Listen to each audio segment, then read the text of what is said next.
everyone, and welcome back to Parkline Weekly, a park pod with perks. The show where every week we break down the biggest theme park and cruise news from across North America and sometimes beyond. Sometimes. And wow, this week is absolutely packed. Packed, let me tell you. We've got Epic Universe anniversary merchandise, Halloween Horror Nights announcements, a flying dragon finally taking to the skies, Disneyland third park rumors, Six Flags holiday events returning, and a pretty major cruise industry headline. We'll be unpacking this all in today's show, so hang on tight. So grab your coffee, your popcorn, and your overpriced park snack of choice. And let's jump right into Universal Park news. All right, we're kicking things off at Universal Orlando Resort because honestly, Universal completely dominated the news this week. Completely. Let's start with a quick operational update over at DreamWorks Land. Both Poe's Kung Fu Training Camp and Poe Live are officially going under refurbishment, which began on May 18th and will go through July 3rd, which means they should be reopening just in time for the busy 4th of July holiday crowds. Yeah, hopefully. And speaking of summer at Universal, Retro Nights are officially back at the Red Coconut Club at City Walk Orlando. The fan favorite throwback event runs Wednesday through Sunday evenings from May 8th through July 18th, starting at 6 p.m. So, if you love retro vibes, themed cocktails, neon lighting, and one of the coolest hidden spots at Universal after dark, this is your sign. Your neon sign. That, yeah. Now, over at Epic Universe, one of the park's breakout fan favorites, Captain Cacao, is officially getting even more attention. If you've been obsessed with the lore, the sweets, or even just the chaotic energy of Captain Cacao, good news, because now you can officially meet him in Celestial Park. I don't know if they meant to, but Universal actually created an icon. I don't think they realized how quickly people were going to latch onto Captain Cacao. No, seriously, he's awesome. And speaking of Epic Universe, we have a pretty huge update involving Isle of Berk. You may remember that before the park officially opened, guests spotted a massive flying dragon effect soaring above the land. Then suddenly, it disappeared. Universal later confirmed it had gone back for redesign work. Well, it looks like the wait may finally be over because brand new footage this week appears to show the updated red dragon flapping its wings and flying over Isle of Berk once again. This is the kind of thing Universal needs to nail. If they can consistently pull off Flying Dragon over Berk, that instantly becomes one of those iconic, you have to see this in person, theme park moments. Oh, absolutely. And the summer fun stretches well beyond the park gates. All 11 official Universal hotels have unveiled massive themed sand sculptures inspired by Universal films, giving guests unique photo opportunities throughout the resorts. Now, let's talk Halloween Horror Nights because HHN fans are officially entering their favorite season, even though it's still spring. Right? It's never too early for them. Apparently not. Universal Studios has officially released tickets, add-on, and tour packages for Halloween Horror Nights 2026. And on top of that, Universal dropped one of the biggest house announcements yet. Sinners is officially coming to Halloween Horror Nights 35. Guests will head to Club Juke, where the Smokestack twins battle bloodthirsty vampires in a haunted house based on the award-winning film. And if that wasn't enough, Sinners merchandise has already started showing up around the parks. And apparently people are going wild for this merch. Crowds have already been forming for the early HHN 35 releases. Pretty wild. But they included some pretty cool collectible teaser setups. Universal released an interactive acrylic display called the Base Carousel, themed to the Infernal Carnival, along with collectible character sets featuring Jack the Clown and Dr. Oddfellow.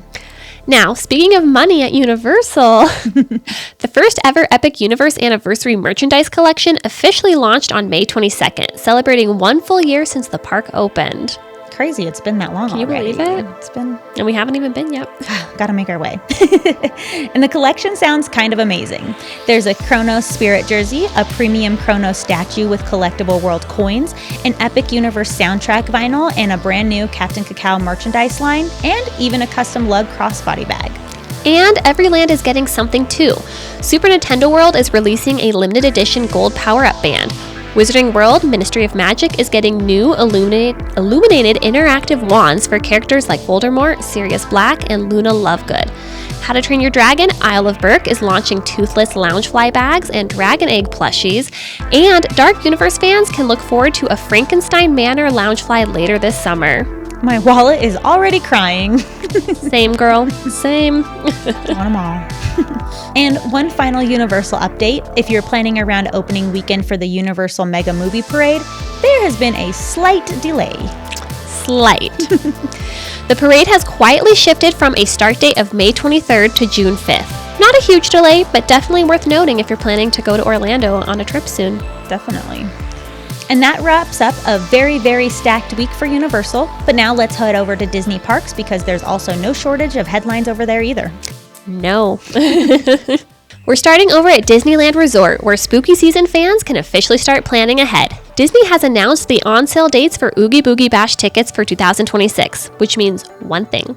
Chaos. Absolute chaos. Because if you've tried getting Oogie Boogie Bash tickets before, you already know these things sell out incredibly and ridiculously fast. Seriously, the event has become one of Disney's most popular seasonal offerings. You've got rare villains, immersive treat trails, exclusive entertainment, Halloween overlays, and honestly, some of the best atmosphere Disney puts together all year.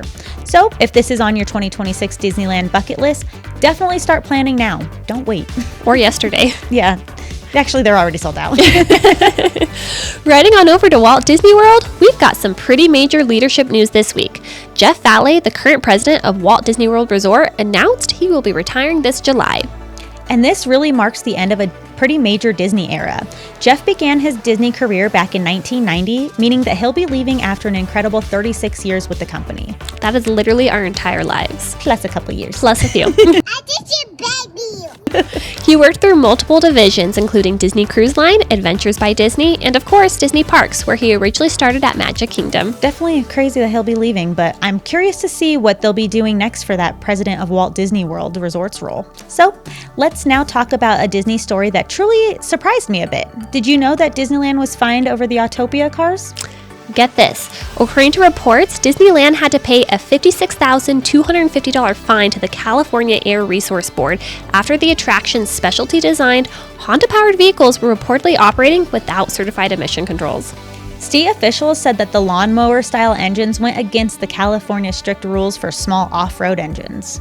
And part of that settlement apparently includes Disneyland retiring the current gas-powered fleet by early 2027, which lines up with Disney's already announced plans to switch Autopia to electric vehicles.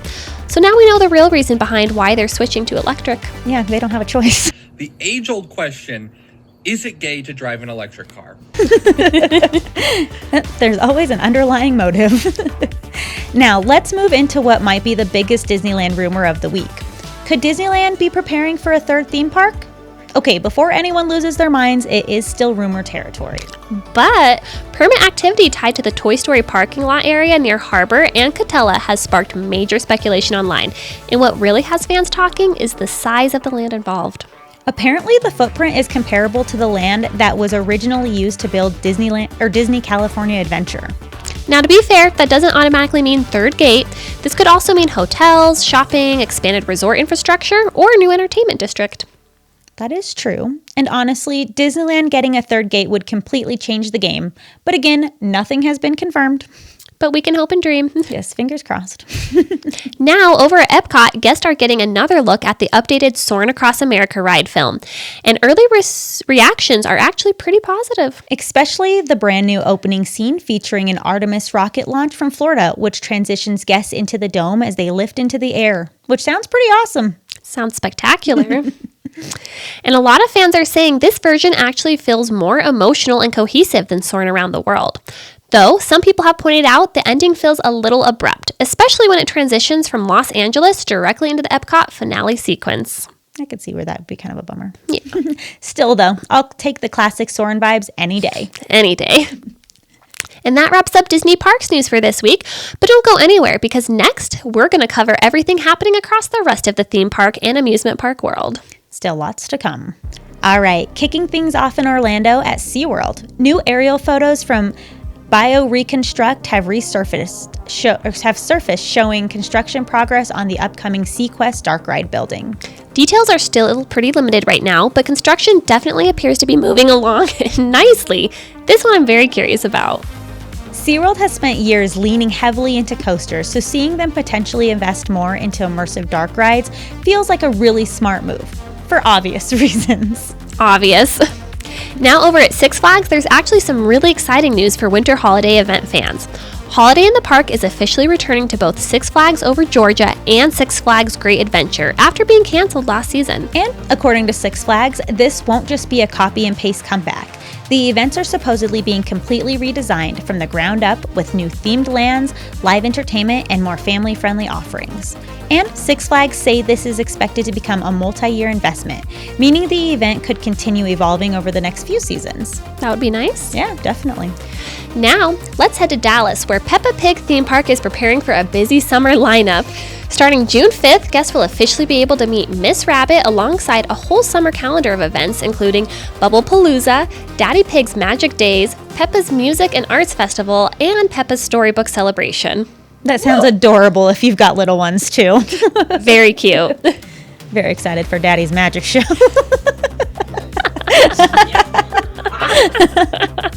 Over at Dollywood Splash Country, a new policy has officially taken effect.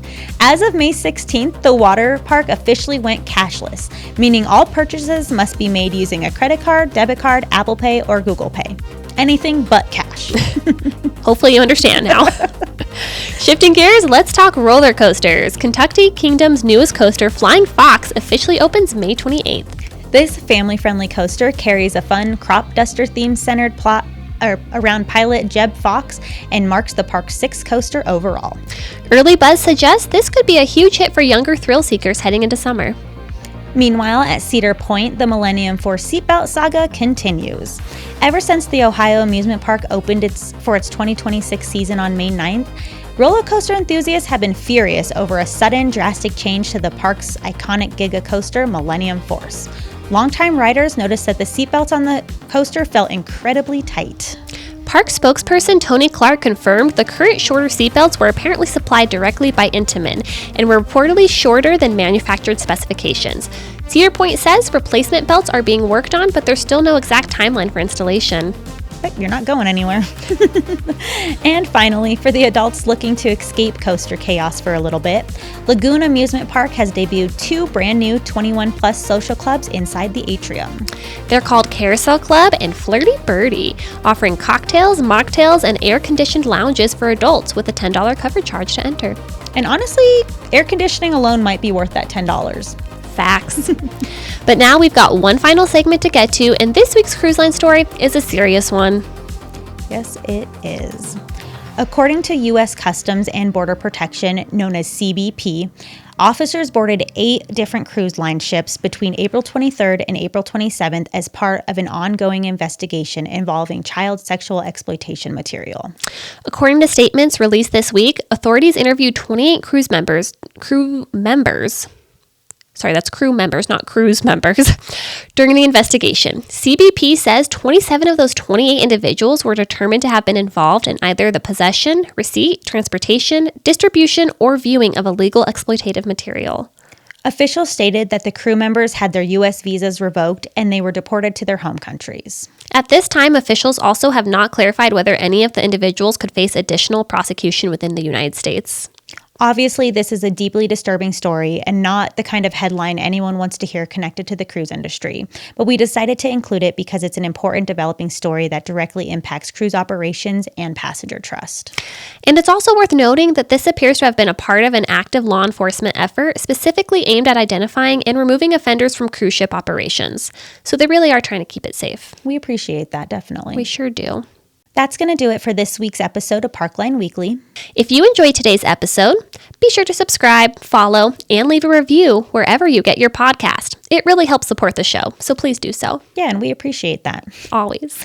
Also, don't forget to follow our Instagram to participate in our weekly polls, and be sure to check out our website in the description below for awesome merchandise and other fun shows. That's right, we have other shows, and we have these really cool stickers.